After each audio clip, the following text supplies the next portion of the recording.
Asegúrate de dar like y suscribirte si crees en esto. El respeto no se trata de lo que alguien hace, sino de lo que ha vivido. Especialmente cuando hablamos de hombres y mujeres que vistieron el uniforme con orgullo, incluso cuando el mundo olvidó sus nombres. Él caminaba por esos pasillos como una sombra, callado, invisible, mayormente ignorado. Cada mañana, antes de que el primer cadete siquiera abriera los ojos, el anciano del uniforme gris de mantenimiento ya estaba trabajando. Sin placa con nombre, solo una credencial silenciosa de edad y dignidad. Las arrugas en su rostro, la curvatura cansada de su espalda, y esa gorra descolorida con la palabra retirado bordada sobre un parche que pocos se tomaban el tiempo de mirar. La mayoría ni lo notaba. En la Academia de Entrenamiento Militar Bestbridge, la excelencia era el mínimo esperado, y la arrogancia era casi un idioma oficial. Los reclutas venían de suburbios acomodados y familias militares, chicos con expedientes impecables y botas relucientes, listos para dar órdenes antes de aprender a saludar. Caminaban por los pasillos con una seguridad sobreactuada, como si ya estuvieran escribiendo historia. ¿Y él? Solo el conserje, el que limpiaba las huellas de sus botas del mármol y vaciaba los tachos llenos de vasos de café que alimentaban sus egos. Algunos se burlaban de él. No todos, pero sí los suficientes. Se daban codazos cuando él pasaba, lanzando comentarios lo bastante altos como para que los oyera. Uno lo llamó sargento trapero. Otro bromeó preguntando si se había perdido camino al hospital de veteranos. Ellos creían que era gracioso. Pensaban que no hacía daño.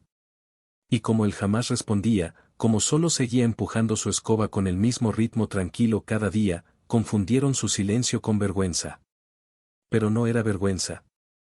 Era otra cosa. Algo que ellos aún no comprendían. Una mañana, a una semana del prestigioso simposio anual de la Academia, todo se intensificó. El comedor zumbaba con charlas de desayuno cuando uno de los cadetes más arrogantes, un segundo año llamado Landon, todo carisma tejano y arrogancia, dejó caer deliberadamente su bandeja justo cuando el viejo pasaba. Huevos, tostadas y jugo de naranja se estrellaron contra el suelo como una misión fracasada. Ups. Landon sonrió, lo bastante fuerte para que todos lo notaran. Parece que tenemos un desastre, soldado. La forma en que dijo soldado hizo que varios se rieran. El anciano no reaccionó. Observó el desorden, asintió con lentitud y empezó a limpiar. Sin una palabra. Sin una mirada. La sala se volvió aún más ruidosa, animada por la crueldad. Otros cadetes se unieron al juego. Servilletas arrugadas, café derramado. Uno incluso tiró una cáscara de plátano como si fuera una caricatura. Y aún así, el anciano se movía con calma, con propósito, como si nada de eso lo afectara, como si ya hubiese visto cosas mucho peores, porque las había visto. Pero ellos no lo sabían. Para ellos, él era solo parte del fondo, un hombre con una escoba en un edificio lleno de medallas, olvidado por la institución que quizás una vez defendió. Y tal vez eso era lo más impactante, lo fácil que es olvidar, lo rápido que el mundo sigue adelante cuando se apagan las cámaras, cuando terminan los desfiles y las medallas se guardan en cajones. Como un hombre puede entregar su vida a un país y terminar siendo una nota al pie para sus futuros defensores. Nadie preguntó nunca su nombre, nadie se cuestionó por qué caminaba con una leve cojera, o por qué se quedaba mirando demasiado tiempo la pared del honor de la Academia, donde colgaban retratos de grandes líderes. Hombres y mujeres valientes que habían cambiado la historia con su coraje y su entrega. De vez en cuando, sus ojos se detenían en una foto en particular, una imagen en blanco y negro de un joven oficial saludando en medio de una tormenta de arena, como si la guerra lo envolviera. Él se quedaba allí solo unos segundos, lo suficiente para que su respiración se estabilizara. Luego, seguía su camino. Esa semana, las faltas de respeto parecían acumularse, como si algo estuviera por estallar. Tal vez por el simposio. Tal vez por nervios. O tal vez porque es demasiado fácil abusar del silencio cuando nadie está mirando. Una noche, incluso dejaron una solicitud falsa en su carrito de limpieza. Una hoja impresa de un sitio web de bromas, solicitud para comandante superior de limpieza, con habilidades como despliegue avanzado de basura. Otra vez, sin reacción. La dobló con calma, la guardó en el bolsillo y siguió trabajando. Pero lo que no veían, lo que nunca imaginaron, era que aquel hombre no necesitaba su aprobación. Porque hacía mucho, en lugares que ninguno de ellos había pisado, él ya había ganado algo mucho más sagrado que su risita fácil, respeto verdadero.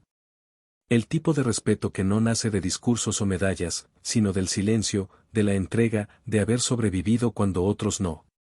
Mientras ellos dormían, él trabajaba.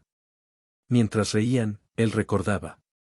Recordaba los nombres de todos los soldados que no volvieron. Recordaba el sabor de la arena cuando estás bajo fuego, y el silencio ensordecedor que llega cuando la misión termina. Recordaba órdenes, mapas de combate y las vidas que alguna vez lideró. No solo obedeciendo, sino con honor. La academia, tan adornada de tradiciones, había olvidado sus raíces. En su afán de perfección, había dejado atrás la humildad. Y nadie, ni siquiera los instructores, pensó en recordarlo, hasta el día en que el general entró al edificio. Pero esa es otra parte de esta historia. Por ahora, basta con decir que lo llamaban el conserje. Se burlaban. Lo ignoraban. Jamás se preguntaron quién fue. Pero estaban por descubrir que el verdadero rango no se lleva en el uniforme. A veces, es el hombre más callado en la sala quien ha vivido la vida más ruidosa. Era la mañana del simposio, un evento marcado en rojo en cada calendario. Trajes impecables, botas brillantes, medallas lustradas hasta el espejo. El gran salón de actos de la academia, reservado para ceremonias formales y visitas de alto nivel, zumbaba de tensión. No era un evento común. Ese año, el discurso inaugural estaría a cargo del general Marcus Denning, un 4 estrellas condecorado, leyenda viviente. Un hombre que había comandado operaciones en 4 continentes y formado a oficiales de élite durante décadas. Decir que estaban nerviosos sería poco. Los cadetes llenaban las filas con posturas rígidas y miradas serias, alisándose el uniforme por 5ª vez. Oficiales custodiaban las paredes, radio en mano, ajustando hasta el último detalle. Todo debía ser perfecto. Afuera, en el pasillo pulido, minutos antes del evento, el viejo conserje avanzaba con su carrito, como siempre, paso lento, escoba apoyada al costado. Pero esa mañana iba más despacio. Se detuvo al final del corredor, ajustó la visera de su gorra de retirado y miró hacia el salón de ceremonias, donde las voces resonaban y las sillas se acomodaban.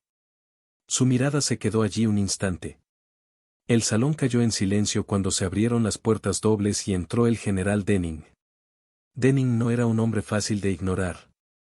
Alto, imponente, tranquilo como una tormenta. Su sola presencia imponía respeto. Uno sabía que no debía provocarlo. Todos se pusieron de pie. Saludos al unísono. Cámaras disparando. El general asintió una vez, inexpresivo. Pero, en lugar de dirigirse al podio, hizo algo inesperado. Siguió caminando. Pasó de largo a los altos mandos, al comandante de la academia, a las filas de cadetes tensos. Caminó derecho hacia el hombre que estaba en el pasillo. Todos lo miraron. Cada conversación se apagó. Y entonces sucedió. El general se plantó frente al conserje, lo miró directo a los ojos y le hizo un saludo formal. Un saludo militar completo. Nadie se movió. Nadie se atrevió. Luego, el general habló. No en voz alta, no de forma dramática.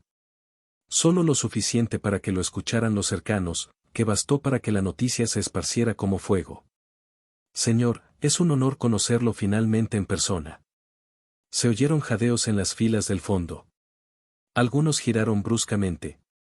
Un cadete quedó boquiabierto. ¿Señor? ¿Lo llamó señor? El conserje parpadeó despacio, y por primera vez, devolvió el saludo. No con teatralidad, sino con la precisión tranquila de quien lo ha hecho miles de veces, en lugares donde un error podía costar vidas. El general se volvió a la sala, aclaró su garganta y dijo, antes de comenzar mi discurso, quiero rendir homenaje a alguien que ha influido en más vidas de las que yo podría soñar. Un hombre que lideró soldados en combate mucho antes de que ustedes nacieran. Un líder cuya estrategia y sacrificio salvaron mi vida y la de otros 212 soldados en la Operación Goliat. Murmullos recorrieron la sala. ¿Operación Goliat? Apenas desclasificada. Denning continuó. Su nombre no está tallado en piedra aquí.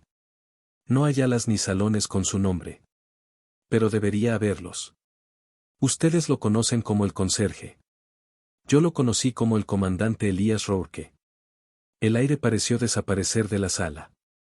Algunos cadetes se veían confundidos. Otros, horrorizados. Landon, el mismo que había tirado la bandeja, quedó paralizado, pálido. Rourke. Ese apellido había retumbado en sesiones clasificadas y leyendas militares durante años. Un oficial tan involucrado en misiones encubiertas que su carrera casi fue borrada de los registros. Algunos decían que era un mito. Otros sabían la verdad. El general miró a Elías y le dijo: Señor, esperé años para esto. Usted nos salvó. Dio más de lo que nadie pudo exigirle. Y ahora, estos cadetes, el futuro de nuestras Fuerzas Armadas, merecen saber quién es usted realmente. Elías no sonrió. No infló el pecho. Solo asintió, como si lo hubiera esperado. No porque lo quisiera. Sino porque, tarde o temprano, la verdad sale a la luz. Los cadetes no sabían qué hacer. Algunos seguían de pie. Otros se sentaron. Varios intercambiaban miradas, recordando los momentos en que lo despreciaron, lo ignoraron, lo trataron como parte del mobiliario. El golpe fue directo al alma. Y entonces, sin decir nada más, Elías dio un paso al frente. No necesitó micrófono. No buscó un foco de luz. Pero el general insistió: ¿le gustaría decir unas palabras, señor? Elías dudó. Luego miró a los cadetes que lo habían juzgado, a los instructores que no lo detuvieron, y a las paredes que contaban una historia sin él. Finalmente, dijo: hablaré. No por mí, sino por aquellos que nunca regresaron. Y así, la sala que solía burlarse de él quedó en completo silencio, lista para escuchar. Se quedó de pie un momento, escaneando la sala. Podías oír una aguja caer. Cadetes que antes lo ignoraban ahora contenían la respiración. Y Elías Rourke, el supuesto conserje, dio un pequeño paso y comenzó: he visto jóvenes quebrarse bajo presión. He visto líderes caer, no por falta de fuerza, sino por falta de humildad. Volví a casa sin orgullo, pero con fantasmas. No regresé por honores. Volví para mantenerme cerca de lo que amé, aunque el mundo me hubiera olvidado. No lloró. No levantó la voz. Solo dijo la verdad, esa que no enseñan los manuales. Habló de la misión que nadie menciona. De los soldados cuyos nombres jamás se imprimieron. Del precio de liderar cuando las balas cesan y los recuerdos no. Algunos cadetes limpiaron sus ojos. Incluso los instructores se movieron incómodos, conscientes de que su silencio permitió la burla. Y entonces se detuvo. Sin aplausos. Solo silencio. Pero lo que vino después, nadie lo esperaba. El cadete que tiró la bandeja, el más altivo de todos, se puso de pie, pecho apretado por la vergüenza. Miró a Rourke a los ojos y dijo: Señor, lo siento. No lo sabía. Pero eso no es excusa. Rourke le dio una leve inclinación con la cabeza. Nada más. Y otro cadete se puso de pie. Y otro. Y otro. Hasta que toda la sala, cada uno de ellos, se puso de pie. No aplaudieron. Saludaron. Uno a uno, en completo silencio, 200 futuros oficiales se cuadraron en honor al hombre que alguna vez despreciaron. El general no interrumpió. Solo se hizo a un lado. Y en ese instante, Elías Rourke, silencioso, humilde, olvidado, no solo fue respetado. Fue recordado. Se giró sin decir nada, caminó lentamente por el pasillo y desapareció tras la esquina con su vieja escoba, como si nada hubiera pasado. El respeto no se trata de títulos. Ni de uniformes. Ni siquiera de historias de guerra. Se trata de cómo vives cuando nadie te ve. Y de cómo tratas a quienes cargan con el peso del sacrificio. Estas historias no solo nos recuerdan el valor de quienes lo dieron todo por su país, sino también lo bajo que puede caer quien olvida lo que significa el honor y el respeto. Si esta historia te tocó el corazón o te hizo reflexionar, te invito a dejar tu opinión en los comentarios. ¿Qué habrías hecho tú en esa situación? ¿Crees que aún queda respeto por nuestros veteranos en la sociedad actual? Tu participación mantiene viva la memoria de quienes sirvieron con dignidad. Y si este video te pareció importante o inspirador, no dudes en compartirlo. Tal vez alguien más necesita recordar que la gratitud no debería tener fecha de caducidad.